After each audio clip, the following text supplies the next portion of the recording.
Whole my life I have been considered as marriage material. लड़कियों के पास ना, give me loud cheer girls, आपको भगवान ने एक दिव्य शक्ति तो दी है कि आप लड़के को सेंस कर लेते हो कि कितने तक ठीक है आपके लिए, कहां तक आपको भगवान ने शक्ति दी है, ये तो मानो ना, बाकी आपको कपड़ों में चॉइस ना दियो। पर आपको मतलब वैसे चॉइस दी हुई है कि आपको पता है। जैसे फॉर एग्जांपल, अगर कोई लड़का, याद रखना भाई, अगर कोई लड़की से आप बात कर रहे हो, आपने लिखा डियर कैसी हो, तुम्हें पसंद करती है, तो रिप्लाई कर भी देगी। अदरवाइज तुम्हें नहीं पसंद कर, लिख देगी how dare you write me dear, even Salman Khan can't write dear. आप समझ रहे हो, वो बहुत क्लियर होती हैं लड़कियां। Cyber hub is a place जहां पे मैं बहुत लड़कियों से मिला हूं, तो मुझे ना हमेशा नॉस्टैल्जिक फीलिंग आती है सीरीज से। मैं पहली बार लड़की से मिला था, मुझे आज भी याद है, वो लेकर आई थी करीबन अपना 20 पेज का सीवी। फर्स्ट लड़की जिसने मुझे बताया कि मैं एक मैरिज मटेरियल हूँ, 20 पेज का सीवी लेकर आई थी। मैं बैठा सामने, कह रही इसमें क्या ही पूछ लोगे आप एक्स्ट्रा। जितने भी लड़कों से मैं मिली, उन्होंने जो भी सवाल पूछे मैंने इसका डॉक्यूमेंट कर दिया है। उसने पूरा पेपर लेके आई, कह रही आपको जो भी जानना है मेरे बारे में आप जान सकते हो इसके अंदर। मेरी तरफ से हाँ है, मैंने आपकी photo zoom in zoom out कर लिया, मेरी तरफ से हाँ है। मैंने कहा काफी ज्यादा प्रेशर नहीं लग रहा आपको? कह रही मैं चट मंगनी पट ब्याह में बिलीव करती हूँ और आप मुझे अच्छे लगे हो, बनती है बात। मैंने कहा जी काफी प्रेशर है फैमिली का। कह रही मुझ पे काफी। मैंने कहा मुझ पे इतना नहीं है। फिर उसने बोला कि रजत समझो, मेरी ना दादी के पास टाइम कम है। अब टिपिकल फिल्मी सीन नहीं हो गया, अब मैं मैरिज मटेरियल। मेरे मुंह से निकला क्या हुआ आपकी दादी को? तो मुझे आज भी याद है कि उसने मेरा एक हाथ अपनी तरफ खींचा और अपने दोनों हाथों के बीच में रख के बोला हमारी दादी को।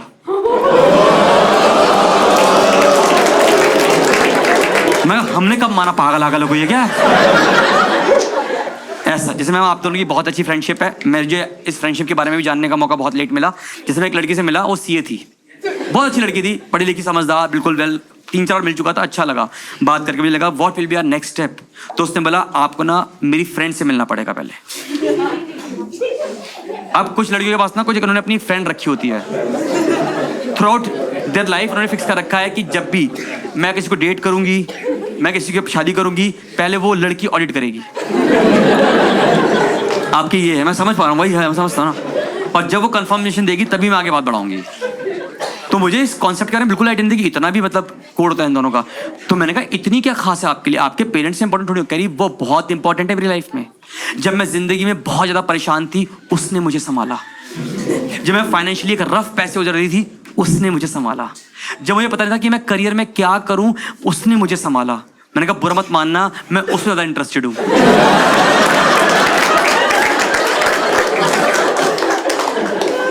उतने में उसका रुमाल गिरा, मैंने कहा छोड़ो वो संभाल लेगी। आप क्या ही करोगे उसके लिए ऐसा। पर मैं बेस्ट लगता है, मुझे एक लड़की से मिला था, मुझे आज भी याद है। तो कह रही रजत सब कुछ बढ़िया है, पर मेरी सिर्फ 2 शर्तें शादी के लिए। पहली कि लड़के के माँ बाप ना हो, और अगर हूं तो साथ में ना रहती हूं। मेरे पेरेंट्स थे, मैंने कहा देखो आपकी पर्सनल चॉइस है, मैं इसके अगेंस्ट नहीं हूं, पर मेरे लिए पॉसिबल नहीं, मेरे पेरेंट्स हैं। तो मैं उठ के जाने लगा, तो कहती मैं वेट कर लूंगी।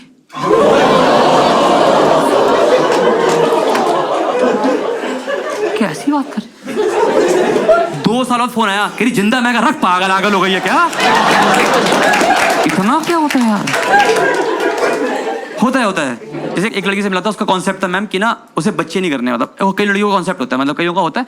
मैं रिस्पेक्ट करता हूँ कि उनका वो क्लियर थॉट है कि हमें बच्चे नहीं करने, पर आउट ऑफ क्यूरियोसिटी मैंने कहा अगर मैं शादी करता हूँ तो मैं जानना चाहता हूँ इसका रीजन क्या है। गलत तो नहीं सवाल भाई? होता है ना, किसी का बायोलॉजिकल होता है, किसी का हेरिडिटी, बहुत सारे रीजन हो सकते हैं। मैंने क्या रीजन है, तो उसने मुझे रीजन दिया। कहती रजत मेरे पेरेंट्स ने मुझसे कंसेंट लिया धरती पे लाने से पहले मुझे।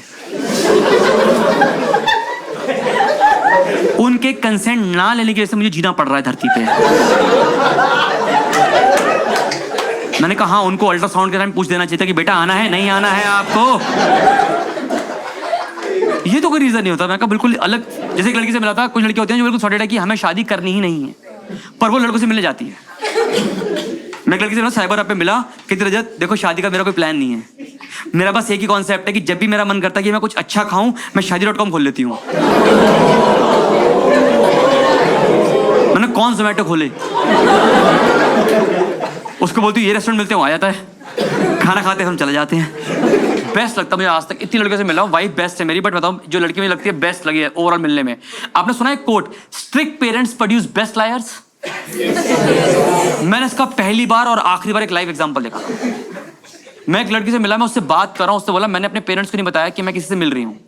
इससे क्या था, वो प्रोसेस को फास्ट कर देते कि जल्दी बता क्या हुआ आगे। मैं एग्री करता हूँ उस बात से, मैं बिल्कुल साथ में था उसके। मैं उससे बात कर रहा हूँ, 7:30 की बात है, हम ऊपर यहाँ पे साइबर पे मिले थे। 7:30, 8:30, 9:30 उससे इतनी बातें हुई, दुनिया के बारे में बात हुई है। वो बता रही है लाइफ में ये सोचती हूँ, करियर के बारे में, एम्बिशन सब बताया उसने। मैंने कहा वेरी हैप्पी, मतलब इतना कुछ जानने के बाद। भाई 10:30 हो गए। उसकी मम्मी का 2 बार फोन आया कि बेटा कहाँ पहुंचे। मम्मी मैं निकलने वाली हूँ ऑफिस से। फिर मम्मी मैं बस रास्ते में निकलने वाली, बस ऑफिस से बस कट। फिर 10:30 मम्मी को बोला बेटा हाँ कहाँ। मैंने कहा मम्मी मैं मेट्रो में चढ़ चुकी हूँ और हम मेट्रो में थे भी नहीं, तो हमारा खाना ऑर्डर हुआ ही था। मैंने कहा अब तो ये प्रेशर नहीं बनेगा इसके ऊपर कि माँ में से। भाई 11:15 मम्मी का फिर फोन आया, कह रहा बेटा कहाँ पहुंची। मम्मी मैं मेट्रो में हूँ। कहाँ बेटा कहाँ पहुंची। मम्मी वो मेट्रो नहीं पता कौन सा मेट्रो सोचना, रखो कट। अब 11 बज चुके हैं, प्रेशर मुझ पे है। 11 बजे मम्मी का फोन आया उसको, मैंने एकदम से, क्योंकि इतनी आवाज आती कि थोड़ा बाहर तक आवाज आती, बेटा कहाँ पर हो तुम।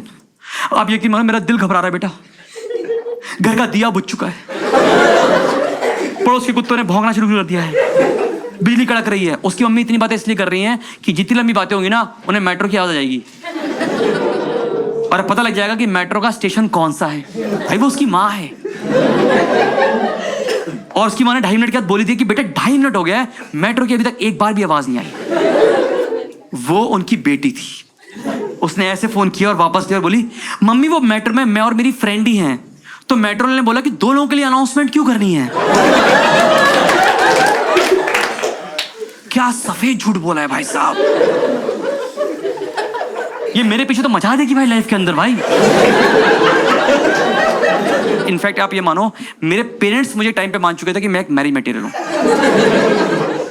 मैं बता रहा हूं आपको, एक दिन क्या हुआ, मेरी बहन को देखने के लिए कोई रिश्ते वाले आने वाले थे। मेरी बहन ऑफिस में लेट हो गई तो मेरे माँ बाप ने मुझे आगे कर दिया। कह रहे आप देखो भाई अगर ऐसा तो बहन कैसी होगी। कैसे माँ बाप है यार ये। मैं खुद चाय लेके गया था उनके लिए, आपको पता है आपको ऐसे काम तो पर बेस्ट वन है, इसकी हर लड़की का सपना होता है पूछने के लिए कि आपका पास एक्सपीरियंस क्या है। मैंने कहा मैं एक मैरिज मटेरियल हूँ। कह रही बताइए कैसे। कोई पास रिलेशनशिप है, रिलेशनशिप नहीं है, मैं बताता हूँ कि मैं कितना अच्छा मैरिज मटेरियल हूँ। फॉर एग्जांपल कॉर्पोरेट में किसी को कभी प्यार हुआ, किसी को कभी ऑफिस में। मैं ऑफिस में काम करता था और ऑफिस में ना देखो आप बहुत ज़्यादा टाइम स्पेंड करते हो साथ में। आप मैम ऑलमोस्ट 10 से 12 घंटे साथ में बैठते हो और अब वो अलग टीम में लड़की थी, मैं इस टीम में था। अब 2 अगर अलग टीम में लोग हैं ना तो उनके पास एक कॉमन बॉन्डिंग फैक्टर होता है, वो होता है बॉस की बिचिंग। और आप कभी गौर करो, बिचिंग इतनी खूबसूरत चीज है, जितनी मर्जी करा लो कोई थकता नहीं है। कभी आप देखा है इतनी प्यारी चीज है। कोई मैंने देखा अपने 4-5 और जुड़ जाते हैं लोग, पता है। जैसे 2 लोग बिचिंग कर रहे हैं, तीसरी जगह अरे वो छोड़ मैं बताता हूँ, और अब वो बिचिंग लीड कर रहा है। आप देख रहे हो, कभी नहीं कहा किसी में थक गए भाई बिचिंग करके, कभी नहीं थकता कोई आदमी। आप काफी करते हो लगता है सर। आप भी ग्रुप को ज्वाइन कर सकते हो। ऐसा होता ना। तो ऑफिस में लड़की थी, सुंदर थी, मैं ठीक ठाक था। मैंने कहा चलो अच्छी बात हो रही है, ऑफिस से बात थी। अब क्या होता है, अगर किसी का कॉर्पोरेट में जाने में या ऑफिस जाने का मन नहीं करता, मैं आपको रिक्वेस्ट करूंगा एक बहुत अच्छा काम करो, वहां पे अपना एक क्रश ढूंढ लो या बना लो। हर दिन एक मजा मिल जाती है ऑफिस जाने की, थोड़ा सच जाते हो, ये तरीका अच्छा होता है, ठीक है ना। वैसा वाला फैक्टर है। तो मैं ऑफिस में काम करता हूँ, सामने टीम बात करती थी, हम दोनों बहुत बॉन्ड करते थे, बात करते रहते, अच्छा था बहुत कुछ। वो पहली लड़की थी जिंदगी में ना, इससे आप याद रखना, आपको हमेशा ना वो इंसान मिलता है जो आपसे बस ये बताता है कि आप ये करो जीवन में, आपको ये काम करना है, आप ये करो, बस बताते हैं। हर कोई आदमी ना आपको गाइड करेगा, आप ये काम करो, पर कोई भी आपसे ये नहीं पूछता कि आप क्या चाहते हो करना। तो उस लड़की ने गलती से मुझसे वो पूछा था कि तुम्हें क्या करना है बड़े होके, या क्या करोगे आगे। मैंने कहा मुझे ना स्टैंड अप करना है। कही ओके गुड, क्या करोगे उसके लिए। मैं विल ट्राई, ओपन माइक जो भी करना है मैं करूंगा धीरे धीरे। उसको मैंने बताया, उससे बात होनी शुरू हो गई, अच्छी हो गई। ऑलमोस्ट 1 साल हमारी ऑफिस में बात हो रही है। मुझे पता है कि एक वाइब है, पर मैंने कहा मुझे स्टैंड अप करना है, तो मैं इस रिलेशनशिप को कंटिन्यू कर सकता, क्योंकि रात में कॉल सेंटर का मुकेश बनना पड़ेगा। पूरी कोशिश करी मैंने कि मैं ना बोल पाऊं उसको। फॉर एग्जाम्पल बीच में ऐसे मैसेज कर रही है, you know if you hug somebody for more than 1 minute it releases trust hormone. मैंने कहा ये दिल्ली पुलिस को क्यों नहीं समझा रहा कोई, वो क्यों कूट रहे हैं लड़कों को। वो चोरों को हक करें और बोले हो गए 60 सेकंड, आप बता तूने चोरी करी। ऐसा होता ना। मुझे मैसेज करी बीच में, कह रही टू लिव लॉन्गर आपको एक्सरसाइज से इंपॉर्टेंट है एक हेल्दी रिश्ता। मैंने 1 घंटे रिप्लाई ही नहीं किया। कह रही क्या कर रहे हो, मैंने कहा एक्सरसाइज। तो मैं तो अपनी तरफ से बिल्कुल अगेंस्ट वाले फेस में था भाई। एक दिन रात के 12:30 बजे इसका फोन आया मेरे पास, ठीक है। और 12:30 बजे की खूबसूरती होती है ना कि एक तो आप पूरे दिन में थके होते हो, और साइकोलॉजिकल फैक्ट है कि आप रात में जब थके होते हो ना तो आप बहुत ही ऑनेस्ट होते हो।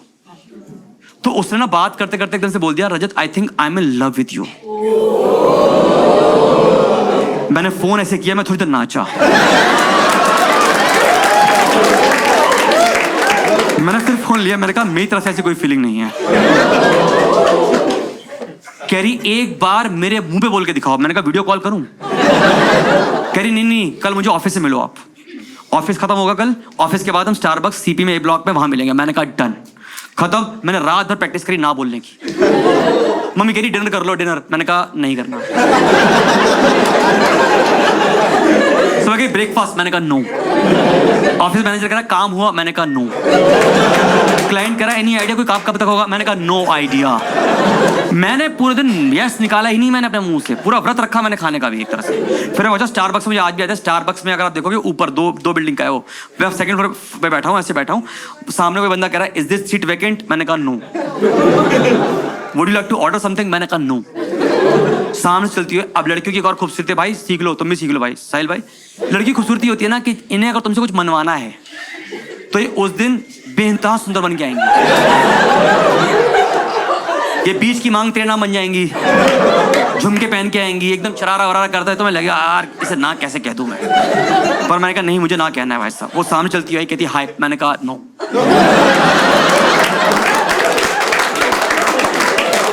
मैं तो बिल्कुल नो के लड़ता हूँ। फिर उसने कहा रजत मैं एक बुक लेकर आई हूँ, क्योंकि वो पढ़ती बहुत थी। वो कहती रजत मैं एक बुक लेकर आई हूँ, मैं इसमें कुछ पढ़ना चाहती हूँ तुम्हारे लिए। मैंने कहा मैं कन्वर्ट नहीं होऊंगा।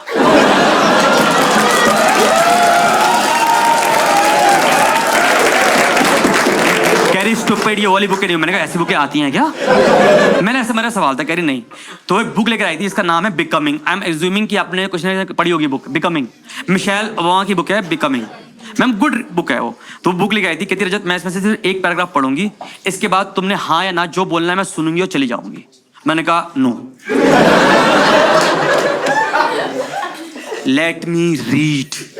ऐसे बोलते तो समझ लो सुनने आपको बात। मैंने खोला, उसमें पैराग्राफ है, अगर आपने नहीं पढ़ी है तो आई विल रिकमेंड पढ़ो। और उसमें से बोला था जो बताता हूँ मैं आपको, उसका समरी देता हूँ कि एक बार Michelle Obama Barack Obama US के सबसे बड़े रेस्टोरेंट में खाना खाने जाते हैं। वो दोनों खाना खा रहे होते हैं। फिर उस यूएस के सबसे बड़े रेस्टोरेंट का वो मालिक आता है और बराक ओबामा कहता है can I borrow your wife for a minute? कह रहा प्लीज। दोनों जाते हैं, साथ में बातें करते हैं, हंसते हैं और वापस आ जाती है। बराक ओबामा पूछता है कौन था वो? तो बोलती ये मेरा एक्स लवर था।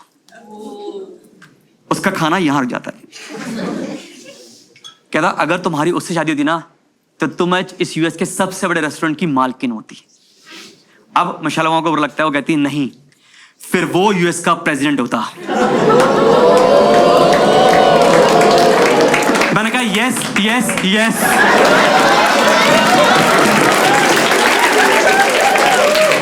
आप सब कन्विंस हो गए गाइस, मैं तो अकेला इंसान था वहां पे।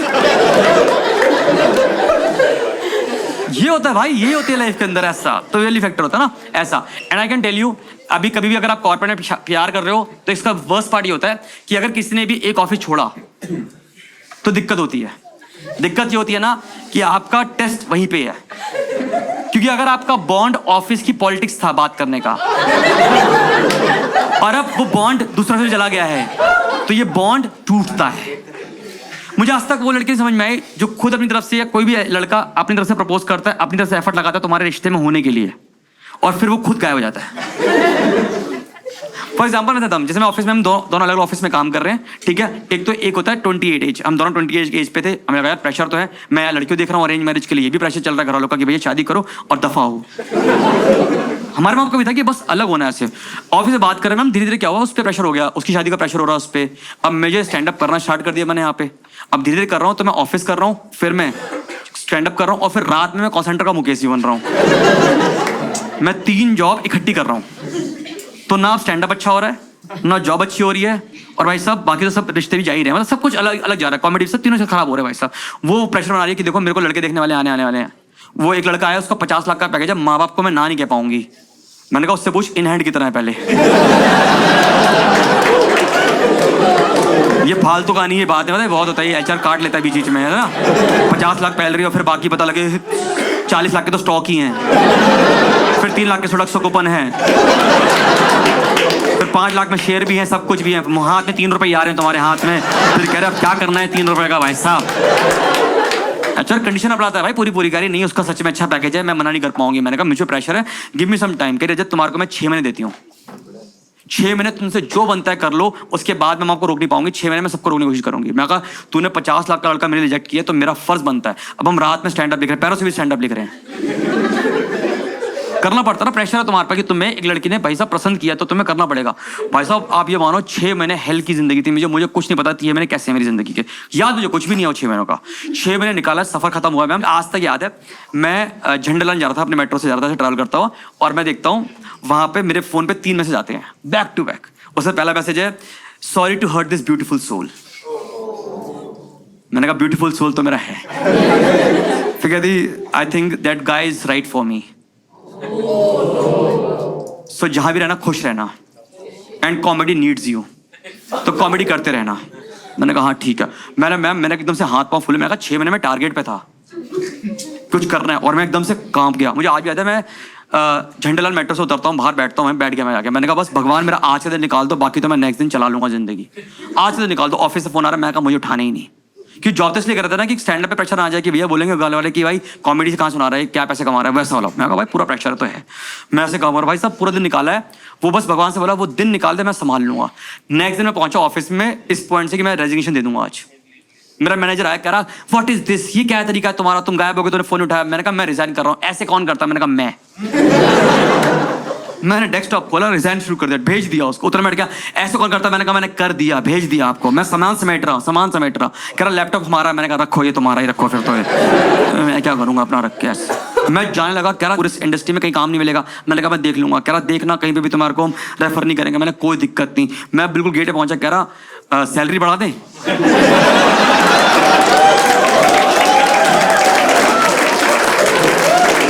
मेरा पैर ऐसे था, मैंने कितना दे दोगे, मन तो था मेरा ऐसे पूछने का, पर मैंने कहा नहीं। मैं कहा छोड़ो। और मेरे को ऑलमोस्ट 5 साल में 2 दिन कम थे, तो ग्रेजुएटी पे तो आ ही गया था भाई साहब। मैं कहा नहीं चल जाते हैं। मैम चले गए भाई साहब ऐसा। मैं कहा भाड़ में जाए। 18 अक्टूबर की बात है, मैंने अक्षरा में पहला शो डाला जिस पे रहता रजत चौहान लाइव, ये पहला शो है अक्षरा का। मैंने डाला शो, उसका मैसेज आया ऐसा कि कैसे हो, बढ़िया, good, all the best for your show, do remember comedy needs you, ये वो। मैंने कहा यार क्यों बात कर रही है मुझसे। मैंने कभी उसको रिप्लाई नहीं किया, आज तक रिप्लाई नहीं किया, और ऐसा कोई मैं ग्लोरीफाई नहीं कर रहा। मैंने कहा ठीक है, उसने डिसाइड कर लिया। हाँ एचआर आप समझते हो, आप तो बात समझते हो सब चीजें, कि अगर किसी बंदे ने अपना रेजिग्नेशन दे दिया है और आपसे बोलो कि एक बार जाने से पहले मुझे बात करनी है, तो उसका आंसर तो आपको पता ही है, मनाने की कोशिश करने का फायदा तो है नहीं। तो मैंने कहा उसने रेजिग्नेशन दे दिया है तो मैं कुछ नहीं कहा, कोई बात नहीं, कोई दिक्कत नहीं। मैम शो खत्म होता है, जैसे शो खत्म हुआ ऐसे खत्म होता शो खत्म होने के बाद मुझे वहाँ पे से जैसे आप लोग बात करते हो, मैं जल्दी शो में लोगों से बात करता हूँ, हमेशा बात होती है। बात हुई तो एक लड़की आई, कहती अरे आप बहुत अच्छा करते हो, I trust you will do good in comedy and I can tell you comedy needs you. मैं कहा रुला मत यार, दिमाग खराब कर रखा है यार। But the best part is कि वो लड़की ये बात 3 साल कहती रही और आज वो मेरी वाइफ है। ऐसा होता है।